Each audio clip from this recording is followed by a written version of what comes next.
सध्या इराण आणि USA याच्यामध्ये चर्चा सुरू आहे की युद्ध कसं थांबवायचं, म्हणजे सीज फायर कसं करायचं. त्यामध्ये अनेक देश इन्व्हॉल्व आहेत. त्याच्यामधला एक देश आहे तो पाकिस्तान. इंडिया का नाही?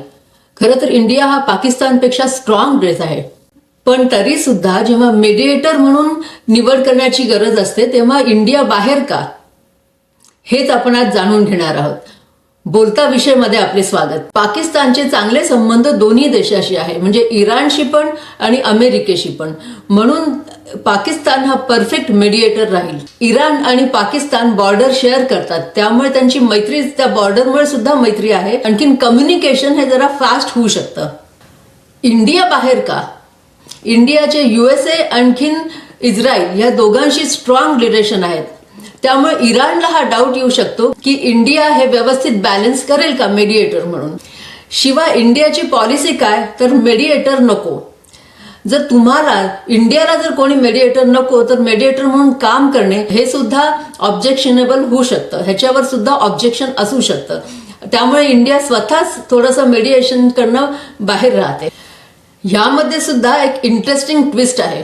पाकिस्तानच्या पासपोर्टवर चक्क लिहिलेलं असतं की इस्रायलसाठी व्हॅलिड नाही हा पासपोर्ट.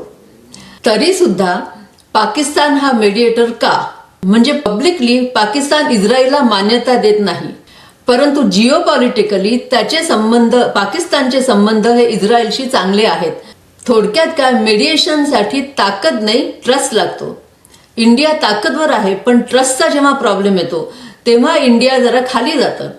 त्याचं कारण असं आहे की इंडिया हे सगळ्या देशांशी चांगले संबंध ठेवण्याचा प्रयत्न करतं, आणि स्पेशली इस्रायलशी आणि अमेरिकेशी तर त्यांचा खूप चांगला संबंध आहे. इराणशी सुद्धा आहे, परंतु बिझनेस पुरता. हे लक्षात ठेवा, मेडिएशनसाठी ताकद नाही, विश्वास लागतो. जो देश दोन्ही बाजूंना एक्सेप्टेबल असतो, म्हणजे इराणला आणि USला, तोच मेडिएटर बनू शकतो. म्हणूनच आज सिच्युएशन अशी आहे की पाकिस्तान एक मेडिएटर म्हणून आत आहे, इंडिया हे बाहेर आहे. कारण इंडिया हे ताकदवर आहे, परंतु विश्वास जर तुम्ही म्हणाल तर इंडियावर विश्वास या दोन्ही देशांचा नाही. कारण परत इस्रायलशी संबंध आहे भारताचा चांगला, अमेरिकेशी पण चांगला संबंध आहे, आणि इराणशी बिझनेस संबंध आहेत. म्हणजे आपलं पोर्ट तिकडे तयार होतं आहे, आपण पेट्रोल घेतो आहे, परंतु फ्रेंड्स नाही आहोत. हा पॉवरचा गेम नाही, ट्रस्टचा गेम आहे. तुम्हाला काय वाटतं, भारत हा मेडिएटर म्हणून व्हायला हवा होता की नाही? त्याच्यामुळे भारतावर काही परिणाम होईल की नाही, हे तुम्ही मला कमेंटमध्ये जरूर सांगाल. आज एवढंच. थँक्यू.